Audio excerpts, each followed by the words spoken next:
জানেন যে গত 24 তারিখ রাত 10টা দিয়ে কিন্তু এখানে অগ্নিকাণ্ডের ঘটনা ঘটে এবং এই ব্যক্তিদের থাকা বিভিন্ন ভবনে কিন্তু আসলে আগুনটি ছড়িয়ে পড়ে এবং সেই তখন থেকে কিন্তু আসলে আগুন নিয়ন্ত্রণের কাজ করছে। তারা কিন্তু ভবনের প্রতিটি ফ্লোরে তারা এখন পর্যন্ত সেখানে যেতে পারেনি এবং এই 160 জন এখানে বিদ্যুতের যে সংখ্যা বলা হচ্ছে আমাদেরকে জানিয়েছেন যে তারা কিন্তু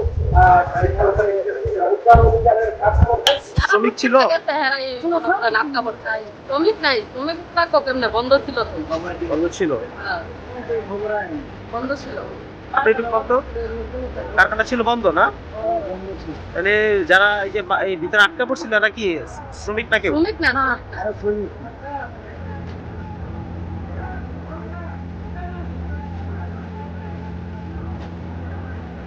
থাকো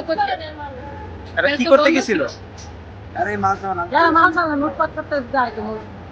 করতে গেছিল ঘুরে বেটা থেকে আনতে গেছে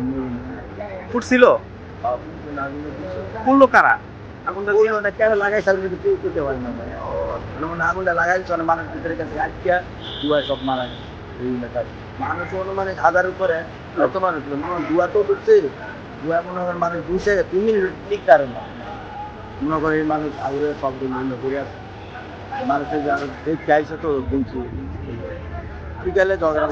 করছে তার বোন চাই মানুষের লাগছে নাকি এটাও জানি না। মাইকে ঘোষণা টোষণা দিছিল নাকি লুট করার জন্য মাইকে ঘোষণা করতেন না আমরা তো আবার পাশের গেলাম পাশে ও আচ্ছা ওই যে নদীর ওই পার তো ঠিক আছে আর আমরা বুঝি না যেমন আইছি আমরা তার এনকার লোক আমরা সরকার জানতাম